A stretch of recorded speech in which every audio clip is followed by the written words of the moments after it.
reis e Senhor dos senhores.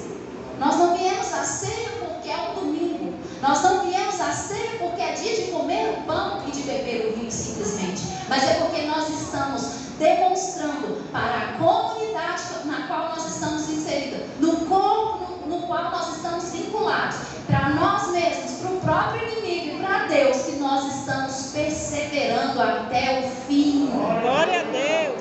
Porque, meus irmãos, ceia, o significado dela não é simplesmente um ritual, mas é um momento onde nós repensamos a nossa vida e a nossa conduta cristã. É para isso que serve a ceia. Então a palavra da ceia é mais reflexiva, porque se a palavra da ceia não te confrontar e te fazer pensar a respeito de como você tem agido ou tem sido na terra, ela não faz sentido. Porque eu fiz questão de ler todo o texto básico e nesse texto nós vamos encontrar várias vezes a citação: façam isso em memória de mim.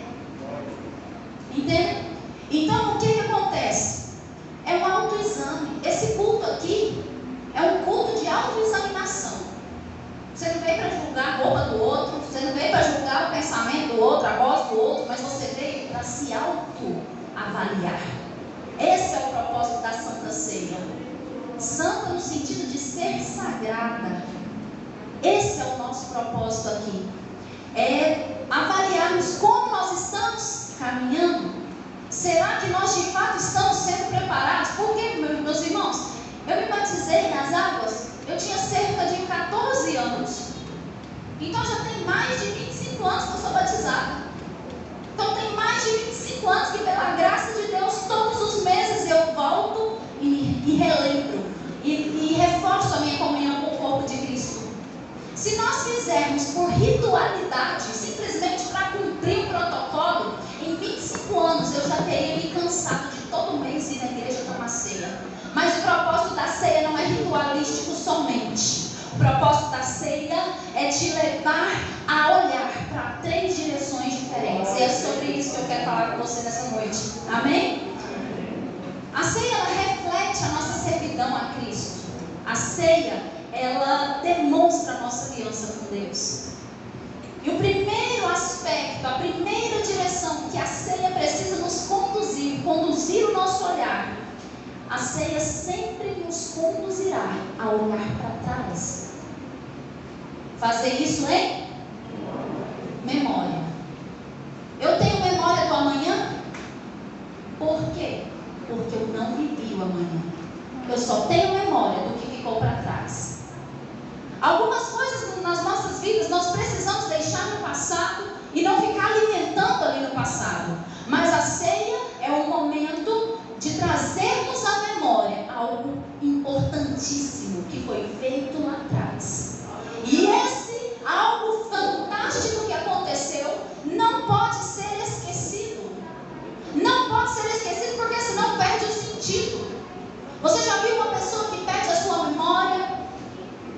Quando a pessoa perde a memória, ela deixa de reconhecer talvez seu esposo, perde o sentido do relacionamento porque foi afetado em sua memória. Me perdoem falar, irmãos, mas tem muito crente que perdeu a memória de quem Cristo é. É verdade. E nós, como a igreja da última geração, dos últimos tempos, precisamos trazer à memória todo santo dia, todos os dias, quem Cristo foi, quem Cristo é e quem Cristo será. Nós não podemos nos esquecer. Aleluia, é por isso Deus. que ele falou, ele deixou ordens expressas e o evangelho é muito claro e além de muito claro, ele é simples demais. Ele disse: olha, todas as vezes que vocês se reunirem, quando vocês pegarem o pão, lembrem-se o que é o pão. Por que é o pão? O que significa esse pão? Não significa o pão da padaria, não significa o pãozinho bonitinho, não significa uma curiosidade, eu quero comer, não significa algo para saciar sua fome física, mas significa um corpo rasgado no seu lugar. Aleluia, Deus. Não significa outra coisa. Ao ser consagrado, você precisa entender que você faz parte desse sacrifício vicário. Aleluia, Você Deus. faz parte disso, você é culpado por isso. Eu tenho uma camiseta que eu amo para tudo quanto é lugar, pastor. irmãos, que está escrito assim, culpado. Aí outro dia eu fui pro serviço, né? Minha chefe, depois você não quer que eu chame atenção, você já entra escrito culpado. Só que eu acho interessante porque todo mundo me para e fala assim, culpado de quê? E nisso eu abro uma porta para o evangelismo, culpado pela morte de Jesus no Calvário, porque eu fui responsável por levar ele até lá. Aleluia, Deus. E aí eu começo a falar para as pessoas a respeito da culpa que nós temos por ele ter passado por tudo aqui. Deixa eu te falar, ele não precisava. Ele não merecia. Nele não tinha culpa, nele não havia pecado. Mas ele sabia que eu precisava, que eu era carente da graça e da glória dele. E é por isso que ele foi lá e se deu no meu lugar. Aleluia, Deus. Nós somos verdadeiramente culpados. Somos verdadeiramente culpados. Então a ceia nos faz olhar para trás, em memória de Deus. Olhar para trás nos traz a menção de uma atitude de meditação. Crente precisa ter meditação. Crente precisa ter memória. Crente precisa olhar lá da onde você saiu, da onde o Senhor te tirou, para que você testifique aonde Ele já te colocou, para que você glorifique aonde Ele já vai te colocar. Crente tem que ter memória, meu irmão. Você sabe por quê? Porque se nós não tivermos memória, a próxima geração não ouvirá histórias, não terão experiências vivas com Deus, porque nós não teremos nada para contar. Aleluia, Deus. Eu assumi uma posição na minha vida de que eu não quero ser mais somente contadora de histórias, eu quero ser escritora de histórias. Glória a E Deus. você escritor de história dói. Porque você quer escrever uma história, vai faltar coisa na tua casa, porque você quer ter experiência com Deus e Deus vai te suprir, mas para Deus suprir você precisa passar a falta. Aleluia, Deus. Verdade. Você quer ter experiência com Deus, você vai passar pelo vale. Por quê? Porque Ele passa do teu lado. Não te deixarei, não te desampararei. Ainda que você ande pelo vale da sombra da morte, eu estarei lá contigo. Mas quer ter experiência, então vai ter que passar por algumas situações. Entendem?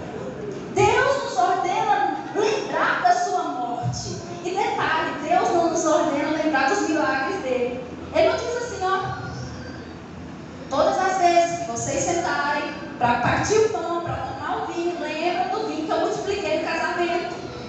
Lembra das vezes que eu multipliquei o pão. Ele não fala isso, lembra de quantos cegos eu curei. Mas ele fala, lembra do que eu fiz ali, do sacrifício, façam isso em memória de mim. Isso aqui representa o meu corpo, isso aqui representa o meu sangue. O que quer dizer isso, Lívia? Quer dizer que mais do que bênçãos, nós precisamos voltar os nossos olhos para o centro do Evangelho, que é o próprio Cristo. Aleluia, Deus. As bênçãos são passageiras, a salvação é eterna. Entende? Então nós precisamos olhar para trás em memória e refletir sobre 3 perguntinhas básicas. A primeira, por que Jesus morreu? A segunda, como Ele morreu? E a terceira, por quem Ele morreu? Você sabe responder assim claramente na ponta da língua essas 3 perguntas? Porque isso é evangelho. É você falar, olha, eu sirvo a um Deus, Ele olhou para mim, Ele sabia quem eu era e mesmo assim escolheu me amar. Escolheu assumir o meu lugar de culpa e Ele decidiu passar pela morte mais vergonhosa, pela morte mais sofrida, pela morte mais cruel de sua época, para que eu hoje tivesse vida. Entendem? Ele morreu por todos nós. O amor dele é por todos, mas a morte dele nos alcança pessoal, individual e de forma intransferível. Ninguém na face da terra pode dizer, olha, Deus ama esse irmão aqui. Eu não. É mentira. O amor de Deus alcança todos os seres humanos. Aleluia. Todos os seres que Ele criou. O amor de Deus é infinito. Ele é o próprio amor. Então, viva a sua vida na terra sem se esquecer do sacrifício de Jesus. Ele jamais se esqueceria de você. Aleluia. Jamais se esquece de você. A segunda direção que nós vamos perceber que essa referência que eu li para os irmãos vai nos levar é a olhar para frente. No versículo 26 de 1 Coríntios 11 vai nos dizer, porque todas as vezes pão e beberdes o cálice, anunciais a morte do Senhor até amanhã. É assim que a Bíblia fala? Até quando? Até que Ele venha. Então, nesse até que Ele venha, nós vamos entender mais um propósito da ceia. O primeiro é nos fazer relembrar. O segundo propósito da ceia é nos apontar para o céu. É nos apontar para a segunda vinda de Cristo. É nos apontar para o arrebatamento. Você sabe que dia nós vamos parar de fazer a ceia na igreja? Quando Jesus voltar, irmão. Porque nós vamos fazer a ceia e festejar com Ele lá no céu diretamente. É presencial. Vai ser presencial. Nós vamos cear com Cristo. Quantos preparados nós temos aqui nessa Aleluia. Quantos ansiosos, não no sentido ruim, mas aqueles que anseiam pelo céu, nós temos aqui. Glória a Deus. Meus irmãos, nós precisamos bradar no nosso coração: Maranata, hora vem, Senhor Jesus. Nós não podemos perder a esperança de chegar até o céu, porque se nós que temos o conhecimento de quem Cristo é, preste atenção aqui, eu estou falando a respeito de relacionamento com Deus. Se eu que me relaciono com Deus de forma íntima, ouço a voz, conheço a voz do Mestre, obedeço as ordenanças, se eu me esquecer de quem Ele é, e se eu perder a esperança da vida dEle para nos buscar, do arrebatamento dEle, como eu vou levar a gente até Ele? Se eu não sei quem Ele é, se eu não sei de onde vim, e também não sei para onde vou. Quem não sabe aonde quer chegar, não chega em lugar nenhum. Crente, acorda. Acorda. Igreja, desperta. Não é tempo mais simplesmente de nós ficarmos aqui vivendo esse momento. Como eu disse lá no início, a ceia é preparação para o que está por vir. É memorial, mas também é preparação. E a hora está chegando. Não vai demorar. Não vai demorar. Olhe para frente. E o olhar para frente, para a segunda vinda de Cristo, vai demonstrar em nós. Nós vamos precisar demonstrar atitudes de fidelidade. Só quem é fiel vai permanecer. Só quem é fiel vai continuar. Você sabe por quê, meu irmão? Porque o caminho. Eu não posso dizer, porque a Bíblia não me dá respaldo para isso, que ele vai ficando mais estreito. Mas a Bíblia me dá respaldo para dizer que ele é muito estreito. E as coisas estão se afunilando. As coisas estão realmente apertando. E a nossa fidelidade vai determinar a nossa chegada no novo lar. Então eu não sei se você tem sido fiel, eu não sei se você tem sido comprometido com Deus, com a igreja, né, com o próprio Evangelho, mas a sua fidelidade precisa ser hoje repensada, porque nós vamos ceiar. E a ceia é para a gente meditar. Então olhamos para trás, olhamos para frente, e eu quero deixar aqui mais uma frase: viva a sua vida na terra sem tirar os olhos do céu. Não tem como você achar que não, essa vida aqui é boa demais. Outro dia eu estava indo para o serviço e ouvi no carro uma pergunta, numa rádio cristã. O locutor disse o seguinte: o que você prefere? Ser rico nos próximos 5 anos na terra ou ir para o céu agora? 95% dos ouvintes votaram que queria ser rico por 5 anos na terra. Eu fiquei chocada. Não há riqueza na terra que se compare à grandeza do céu. Meus irmãos, a igreja precisa lembrar quem é Deus e precisa lembrar o que é o céu. É o nosso destino, é o nosso alvo. É para lá que nós estamos caminhando. E a gente tem que tomar muito cuidado com as facilidades que vão sendo implantadas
tiram o sapatinho do lado, sentam nas esteiras e os cultos duram 4 horas. Aleluia. Eles glorificando e eles adorando. Eu acho isso magnífico. Por quê? Porque a sede que eles têm de Deus é tão grande. Detalhe, não tem comida em casa. Detalhe, a roupa que vai no culto 15 dias é a mesma roupa. Não me pergunta o que façam, o que fazem.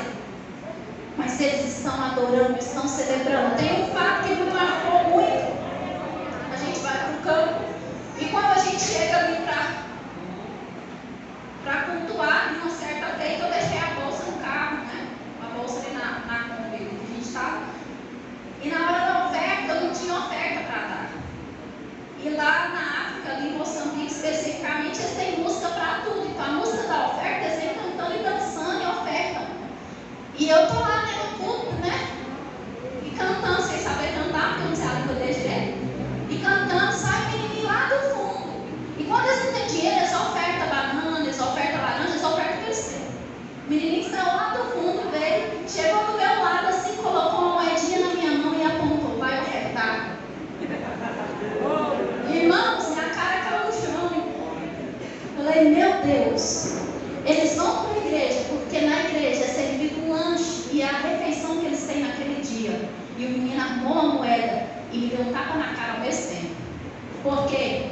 Porque na hora de ofertar, geralmente, a gente tem preguiça até de botar a mão no bolso. A minha tem lá na frente ofertar, lá na nossa igreja, eles vêm na frente e depositam, né? Entregam ali a oferta. Eu estou dando um exemplo por quê? Porque nós precisamos entender que tudo que nós fazemos são pegadas que nós deixamos. E essas pegadas é que vão conduzir outras pessoas ao céu. Jesus está voltando. As pessoas que ainda não o conhecem precisam olhar e ver as pegadas para saber até onde elas vão. Aonde eu tenho que pisar?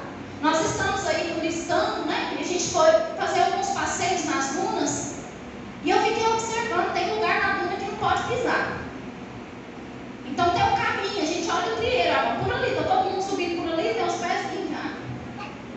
Nossa caminhada para o céu é mais ou menos assim, só que os crentes andam tão sem propriedade, tão sem estrutura, que não está deixando pegada nenhuma. E aí o povo não sabe para onde vai. Eu não sei se você já ouviu, mas eu já ouvi pessoas falando assim, ó, se for para ser crente igual o fulano, eu prefiro não ser. Crente sem pegada. Crente sem marca no chão. Nós precisamos ser leves ao ponto de atrair, mas precisamos ser fortes e intensos ao ponto de marcar pessoas, marcar vidas. Aleluia, nós Deus. Precisamos atrair as pessoas para Cristo, mas precisamos mostrar o caminho até Ele. As pessoas não vão sem saber o caminho. Entendem? Nós precisamos prestar atenção, refletir a respeito do nosso modo de vida. Essa é a verdade. Terceiro aspecto, nós olhamos para frente, nós olhamos para trás. Agora, um aspecto mais pesado da palavra, nós precisamos olhar para dentro. Teria muita direção, eu posso fazer olhar para o alto, mas eu quero fazer o olhar para dentro. E o olhar para dentro, nós vamos encontrar ele no versículo 28, onde diz assim: examine-se, pois, o homem ao seu irmão, e assim coma do pão e beba do cálice. A Bíblia de vocês está escrito isso? A Bíblia está escrita a seguinte: examine-se, pois, o homem a si mesmo. A si mesmo. Lá embaixo eu fiz questão de ler versículo 31. Eu li com vocês. Porque se nós julgássemos a nós mesmos, nós não seríamos julgados. Examine-se, pois, o homem a si mesmo. E aqui vem uma atitude de confissão e quebrantamento. O que é examinar? Eu fui para o dicionário, porque eu gosto de ver conceitos de palavras. Então, no dicionário, examinar significa efetuar uma observação ou investigação minuciosa. Examinar é você investigar a sua vida minuciosamente. Examinar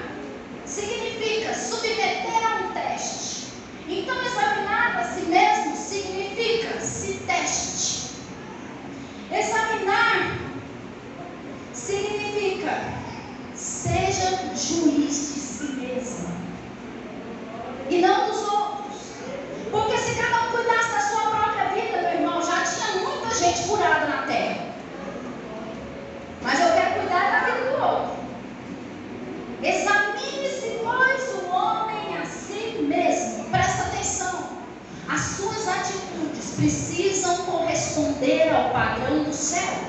A Bíblia vai nos dizer que os carnais, eles agem, pensam, falam como espirituais, como carnais, e os espirituais entendem as coisas que são do Espírito.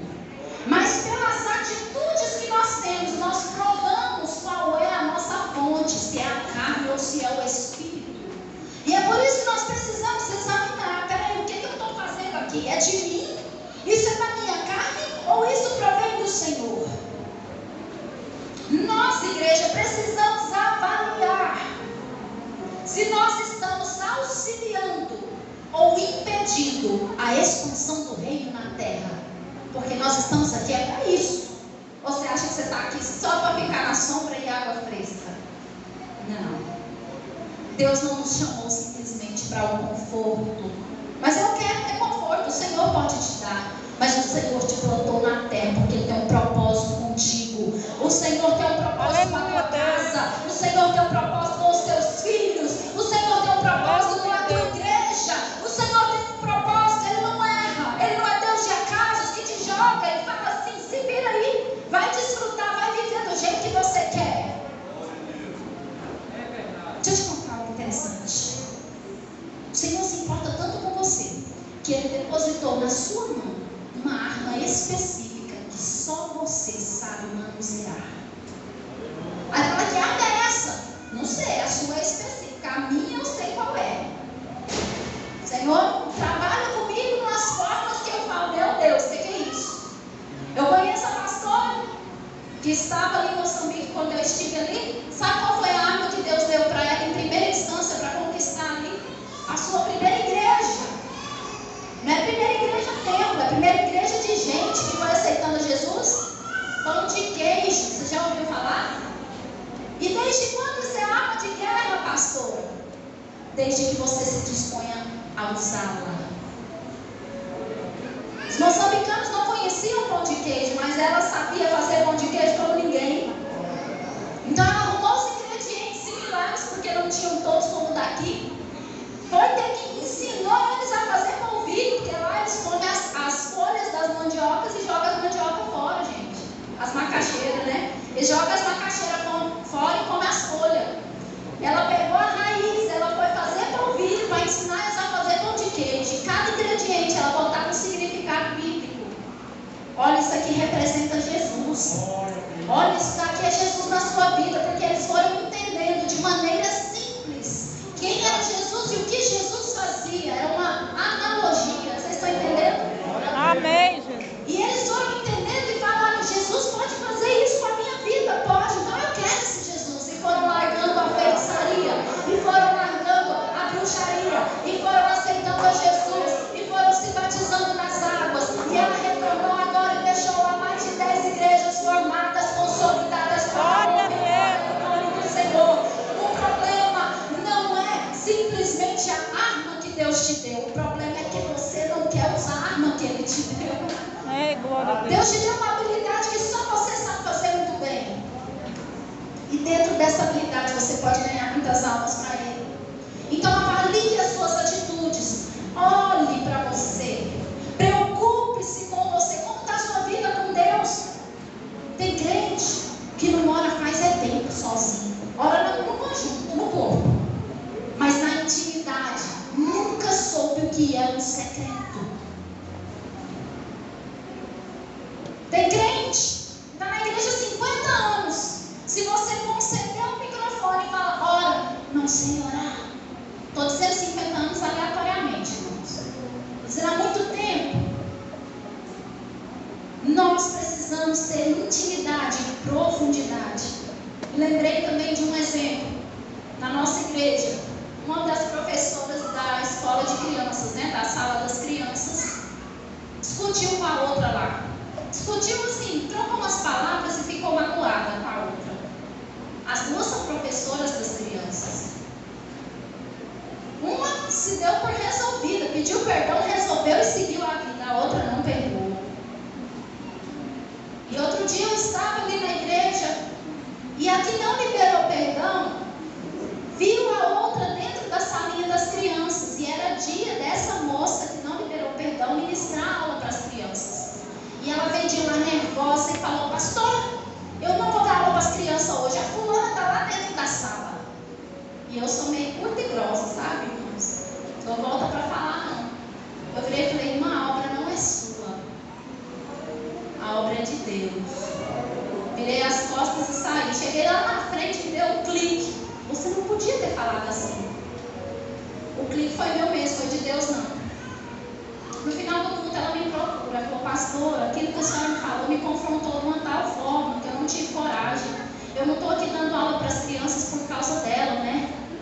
Eu estou aqui dando aula para as crianças por causa de Deus, né? Eu falei: exatamente, irmã. A obra não é sua. Porque enquanto você estiver levando a obra como sua, qualquer mágoa vai te parar. Qualquer pessoa que não te cumprimentar, você vai ficar com raiva. Qualquer pessoa que criticar alguma coisa sua, você vai desmotivar e vai falar: não vou fazer também não. Não vou não. Examine-se, pois, crente. Glória a Deus. Você está aqui neste lugar, você está tocando, você está servindo na recepção, você está nos jovens, eu não sei onde você está inserido. Mas onde você está por conta do Senhor. Você está aqui porque você ama Cristo. Você está aqui porque você crê no Evangelho. Você acredita que um dia Ele morreu na cruz por você e te resgatou de uma maçã de pecado. Você não está aqui simplesmente por pessoas, porque no dia que as suas emoções, que as suas vontades te impedirem de expandir o reino, você está errado. Examine-se, pois, o homem a si mesmo. Aleluia, O Deus. Espírito Santo está à procura de adoradores. E detalhe, o último tempo já chegou, meus irmãos. Coisa minha, mas eu acredito que os anjos já estão enfileirados com as trombetas nas mãos. E a igreja precisa estar preparada, ataviada, bonitinha, adornada, pronta. Porque Aleluia, senão nós Deus. vamos ser como as virgens imprudentes. E esse não é o propósito de Deus para nós. O propósito de Deus ao tocar nossa trombeta é ver a sua noiva indo ao seu encontro. Glória a Quem é Deus. noiva, igreja? Eu sou a noiva, você é a noiva de Cristo. Glória a Deus. Aleluia. Eu não sei o que é que tem te afastado de Cristo. Eu não sei o que é que tem entristecido o teu coração. Mas eu quero te dizer algo específico nessa noite. O Senhor quer arrancar isso de ti. Ele quer tirar. Você dá permissão? Você dá permissão para que o Senhor trabalhe na sua vida? Você ainda aceita o mover de Deus na sua vida? Porque se você aceita, a presença dele é o que vai repousar sobre a sua vida. Glória a Deus. Eu quero te convidar a fechar os seus olhos, abaixar a sua cabeça. Eu quero que você se lembre do que te afastou de Jesus. Eu quero que você conte para Ele qual é a sua dor, qual é a sua frustração. Ceia é o lugar de você observar, investigar o que é que está errado na tua vida. E o Espírito Santo passeia agora sobre a igreja, sondando os corações e trazendo a modificação na tua história, assim como você tem ansiado e pedido ao Senhor. Deus, muda. Senhor, me usa. Senhor, faz algo na minha história. Eu quero declarar que o Senhor vai fazer algo na tua história de sobrenatural. Você não veio aqui nessa noite simplesmente para tomar a ceia, mas você veio aqui para ter um encontro com Cristo. Aleluia, Você veio Deus. aqui para ser impactada pela presença dEle. Espírito Santo, tu és bem-vindo. Senhor, eu estou falando aqui, Pai, a respeito da tua presença. É a tua presença que nós mais queremos. Nós louvamos aqui, Deus, a respeito disso. Senhor, não nos deixe tomar a ceia indignamente. Senhor, que o Senhor traga na nossa mente, no nosso coração, arrependimento, quebrantamento no nosso coração. Senhor, e que as nossas atitudes possam ser transformadas por Ti. Jesus, eu quero Te pedir nessa noite que cada pessoa, Pai, que abrir o seu coração aqui, o Senhor possa entrar, fazer morada e purificar. Jesus, que nós possamos ter realmente esse vínculo de comunhão com o corpo até o dia que o Senhor voltar. Jesus, e nós como igreja cantamos e declaramos: Maranata, ora vem, Senhor Jesus.